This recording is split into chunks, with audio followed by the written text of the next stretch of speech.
On lit ensemble au verset 9, Jean 1, 9. Cette lumière était la véritable lumière qui, en venant dans le monde, éclaire tout homme.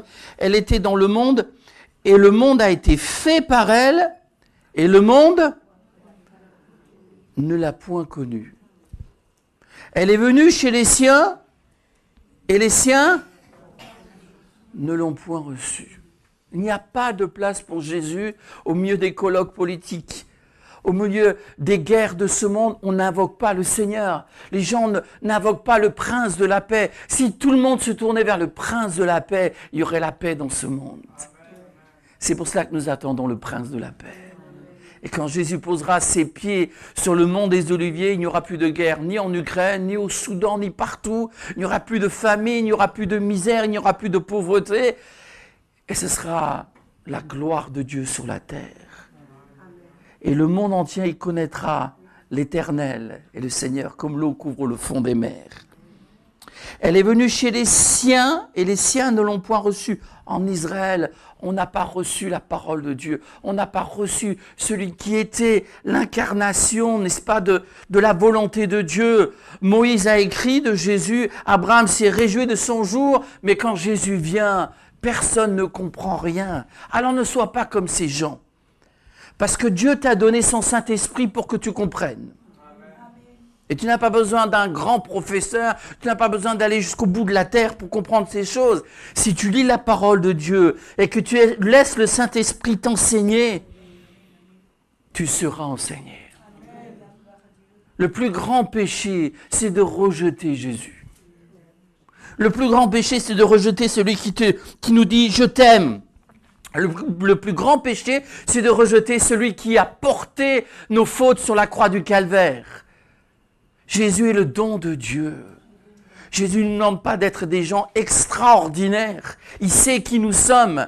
Il sait de quoi nous sommes capables. Il ne nous aime pas à cause de nos capacités. Il nous aime parce que c'est sa nature. Et il nous aime parce que nous avons reçu Jésus.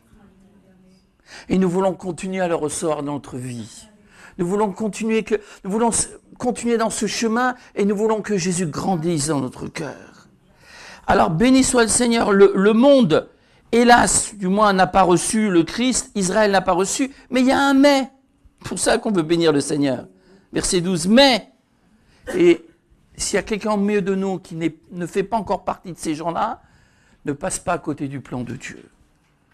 Mais à tous ceux qui l'ont reçu, est-ce qu'on l'a reçu? Dieu ne demande pas des choses incroyables, il te demande de le recevoir. De lire sa parole, de te faire baptiser, de prendre le pain et le vin, de mettre ta vie en règle, d'éteindre la télé, de fermer ton portable et dans le lieu secret de chercher sa face. C'est pas impossible cela.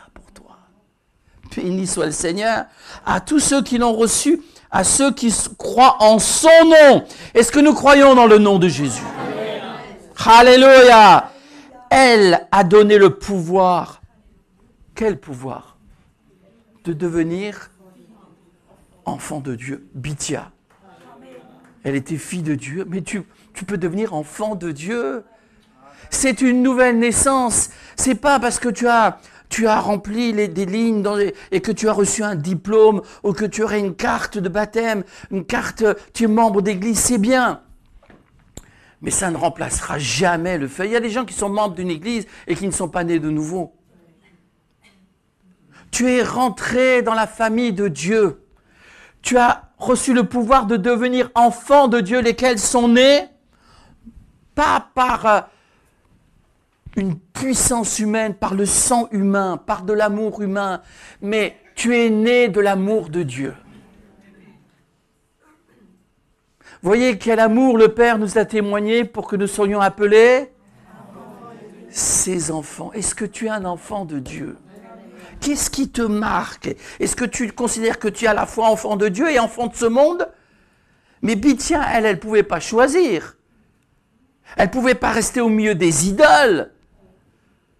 Au milieu de la puissance de Pharaon, au milieu de l'idolâtrie et de la sorcellerie et de tout ce qui était mauvais.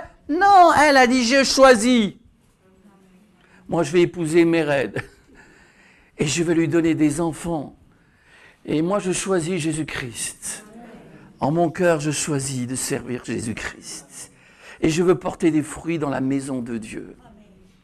Je bénirai le nom du Seigneur dans la maison du Seigneur.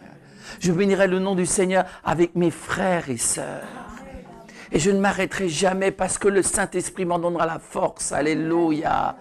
Alors tu rentres dans cette famille extraordinaire par la nouvelle naissance. Et tu dois apprendre que les choses de ce monde, eh bien, sont passagères.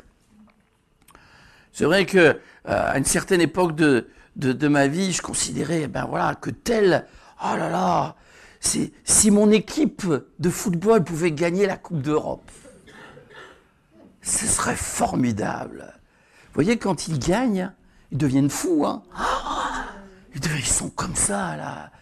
Mais au moins, ils savent à quelle équipe ils appartiennent. Ils seraient presque prêts à donner leur vie. Il faut que tu choisisses aussi, mon frère, ma sœur. Tu dois abandonner certaines choses. Parce que tu appartiens au Seigneur. Et tu dois l'aimer de tout ton cœur. On va lire ensemble dans la première épître de Jean, au chapitre 2.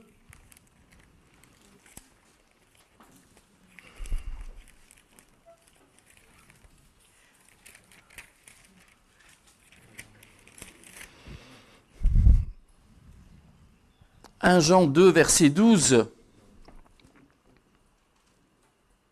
« Je vous ai écrit, petits enfants, parce que vos péchés vous sont pardonnés à cause de son nom.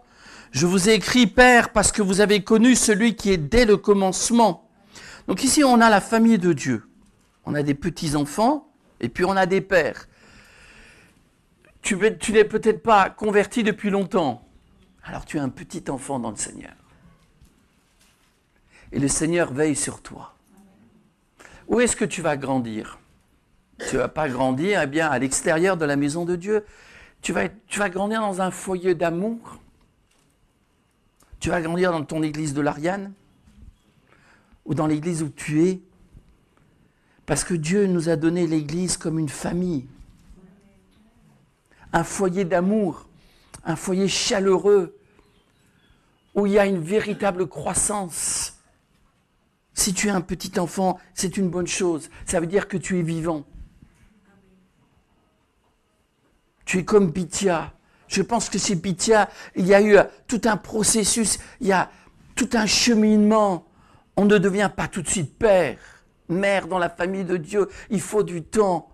Nous, bien sûr, maintenant on appuie sur un bouton, et hop, on a le café, on appuie sur un bouton, et la chemise est repassée. Pas tout à fait, hein, quand même.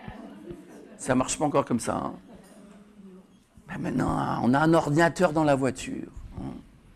Et bientôt, oui, c'est ça. Bientôt, on n'aura même plus besoin. Voilà, ils vont conduire pour nous. Hein. C'est l'intelligence artificielle. Parfois, c'est un peu artificiel. On a posé la question à l'intelligence artificielle en ce qui concerne un avion. Et puis, cette intelligence a répondu, ce qui serait bien, c'est de tuer le pilote. Histoire véridique. Bientôt, ils vont penser à votre place. Ils vont décider à votre place. Et l'être humain sans Dieu est dans une sorte de folie. On n'arrive plus à maîtriser les choses. Mais Dieu n'est pas dans l'instantané. Les choses se font avec le temps. Vous n'avez pas une pomme en 5 minutes. C'est pas vrai. Vous n'aurez jamais une vraie pomme en 5 minutes.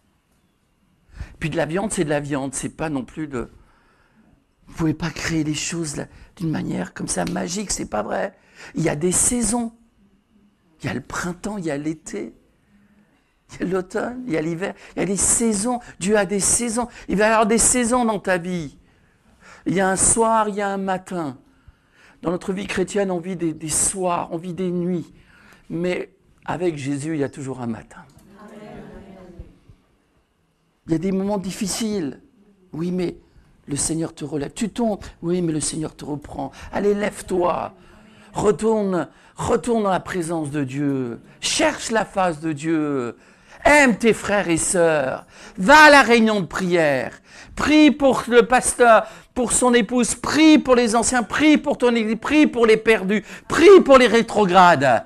Parce que Dieu a un plan merveilleux. Alors j'espère qu'au milieu de l'église d'Ariane, j'en suis certain, il y a des petits-enfants, qu'il y a des mères, des pères spirituels, qu'il y a des grands-pères. Il y a des anciens, des gens qui sont là et qui aiment Dieu. On lit ces versets 13. Je vous écris, Père, parce que vous avez connu celui qui est dès le commencement. Je vous écris, jeunes gens. Il y a les jeunes gens. Les jeunes. Béni soit le Seigneur pour ces jeunes, pour ces 71 jeunes à la réunion de jeunesse à Nice. À Dieu soit la gloire. Qu'est-ce qu'ils ont fait, les jeunes gens? Ils sont jeunes, mais ils ont déjà vaincu le malin. Et Bithia, elle a vaincu les idoles de l'Égypte en quittant l'Égypte. Et nous sommes plus que vainqueurs par celui qui nous a aimés. Tu as vaincu le malin parce que tu appartiens à Jésus. Et nous sommes comme une plante, nous étions enracinés dans le jardin du péché. Et alors Jésus est venu comme un bon jardinier et il nous a déracinés. Et il nous a plantés dans son jardin éternel.